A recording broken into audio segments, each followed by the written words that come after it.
Welcome to my home. At least my home for the next 2 weeks. I've lived here for 5 years, but in a week, a new owner moves in, and I move into this motorhome.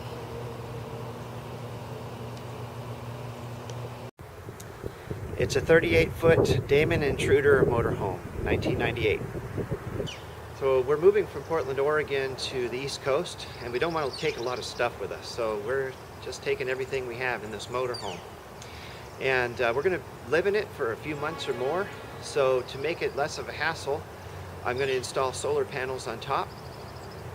And I found that it's challenging to find all the information about do-it-yourself solar install on RVs. There's a lot of information online, but the video that I was looking for that helped me through all of this didn't exist, so I decided to make it. This is the first part in a series. So the first thing is putting the solar panels on top of the RV and putting brackets on and then putting them up on top. So the first step will be to take you up and show you where I'm going to put the solar panels. I got to warn you, this next segment is just a little bit loud. Most of the space along the left side here for smaller panels, but there's a couple of pretty good spots right here and in the very front. So I was able to get a couple of residential panels. One of them will barely fit in this spot, but they're going to give us plenty of power. These are two full-sized house panels that I bought used from a man that was living out remotely. He actually was living off 3 panels, but I only have room for 2 of these on my roof. So I'm going to drill holes here, and I'm going to put them every couple feet. And also, he didn't have the MC4 connectors, so these are just cut off. I've taped them up to keep them from making sparks while I work on the panels. Putting residential panels on an RV comes with its own challenges. One of which was I wasn't sure what the best way to attach the panels was.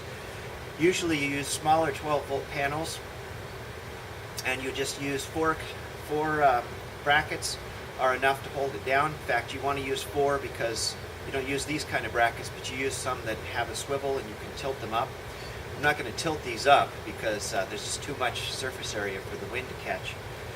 But I found the answer on a video made by fellow YouTuber Scott Law. And he hasn't made a lot of videos, but he made one that was particularly helpful because he had panels this size that he used 8 of these Z brackets on.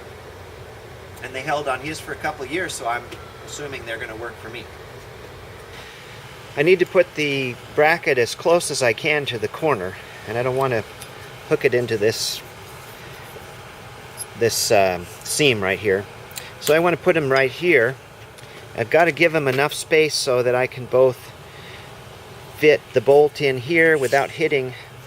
And there's a channel in here so that I can't hit, so it has to be fairly close to here, but I also have to have this close enough so that I have room to drill in from above. So consequently, this is about how much space I'm going to want. And I'll show you in a second how I do that. I took this board and I used a drill bit to give me just a little bit more space on these particular panels. Since this panel's 77 inches long, if I put them every 2 feet, that gives me a pretty even spacing on both sides. So I'll just take a Sharpie after I get the bracket where I want it.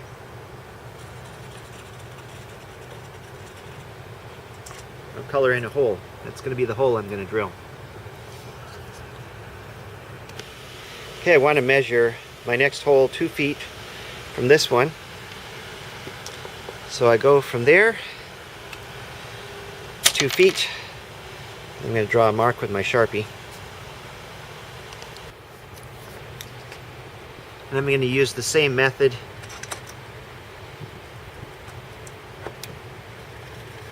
to mark my hole for that one.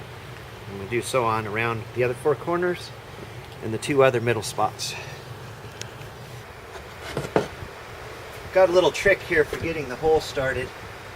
It's pretty easy to drill through this aluminum, but it's always easier if you have a spot where your drill bit's not going to slip. So I just take a pointed screw, put it right in the middle of that hole. Just make a little indentation. Then I'm going to take a small drill bit. I'll drill through with that. When I have that hole, I'm going to use that as a basis for my larger drill bit. When I'm drilling the hole, I make sure and have this board underneath, and then I don't drill all the way into the panel. It stops it part way. You can see a couple of spots where I drilled in.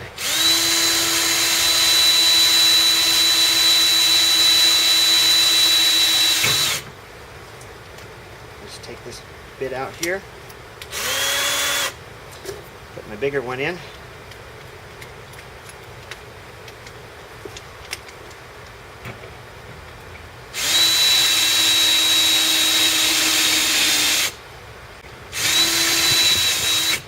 And then that hole's done. Pretty easy to get these brackets on.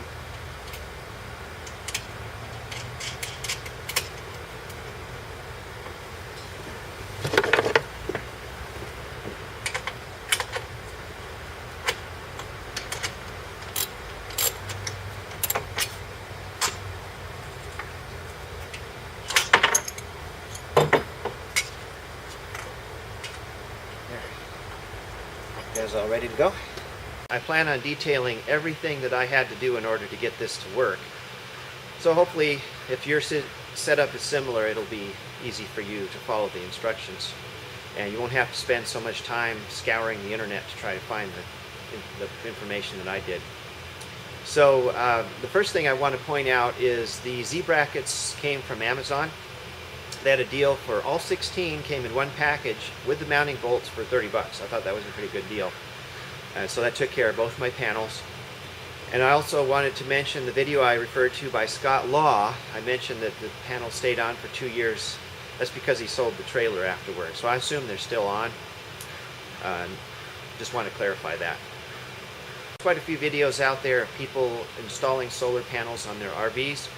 But all the ones I've looked at omitted one important thing. They didn't show them actually moving the panels up onto the roof. I can understand that. There's a lot to focus on while you're doing that and no one to hold the camera. So what I did is I set the camera down. The view isn't that great, but you can see everything from a distance. And first of all, I wanted to mention I had 2 ladders set up side by side, and I ended up using one to climb up and the other one to slide up the panels. You can't really see both ladders clearly in the video, but you'll see what I'm talking about.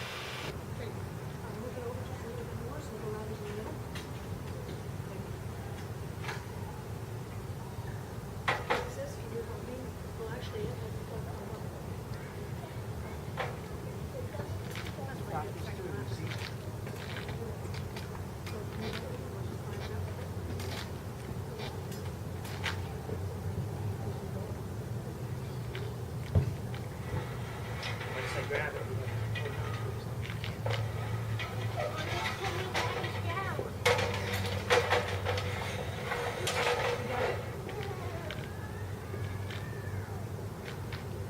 Wait, be careful, it's leaning on the ladder. I know.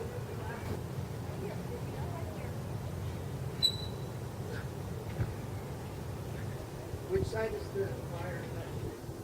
It's on your left. I think I want to flip this around.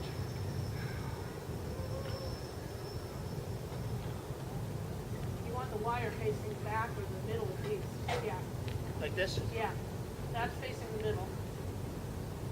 Well, it depends on where you're going to put it. Right here. Right there? Well, then the wire is on this side.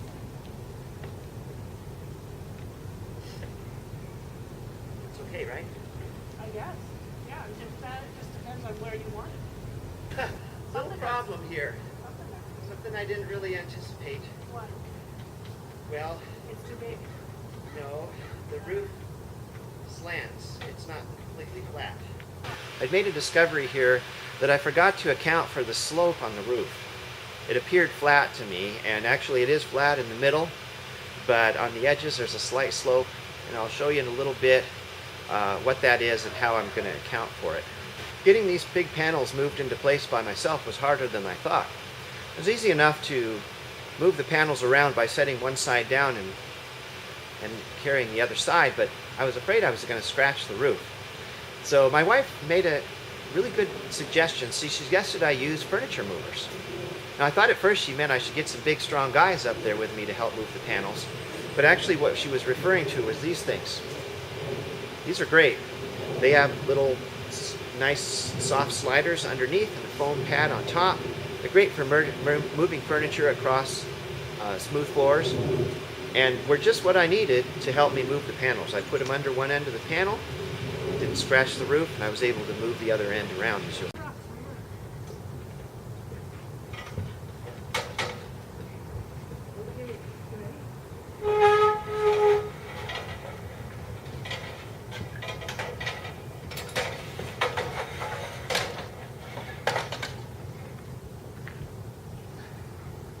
Okay, and I don't need help this time because I've got these furniture things. You said furniture movers. I thought you were talking about like people with furniture. No, they're furniture. No, these are great. Yeah. So now let's go up and look and see what the panels look like now that they're in place. Well, they obviously have a spot here. The second panel shouldn't be shaded too easily. The front one is going to be shaded by this fan if we're parked the wrong way, but if we park so that the sun is in the front of the vehicle, we should get good sun on both of these panels. Here you can see what I was talking about when I found out that there's a slope. I got these two tacked down just fine, so the panels aren't going anywhere, but I'm going to have to find a way to get the screws to attach that. Actually, my wife already suggested a really good way that I plan on using, and I'll show that to you in a little bit. I just wanted to make sure you got a chance to see what the panels look like from up here. Two things I want to point out. One, I need to put a lot more Dicor on those screws. If I knew how much rain we were going to get after I put these panels on, I definitely would have done that already. But I think with what I put on, it's going to keep the rain out for now, but I'm really going to put a lot on there when it dries out. And then here you see these cut and taped wires, and I've got my MC4 connectors, so when I get a chance I'm going to bring them up here and splice them onto those. And then I'm going to install my combiner box right here next to the refrigerator vent, and it's going to be a little bit of an adventure seeing how to get those wires down that vent, but I'm pretty confident that that's going to work out. So I'm going to upload this video for now and tune in for part 2 on how I hook up the rest of the system.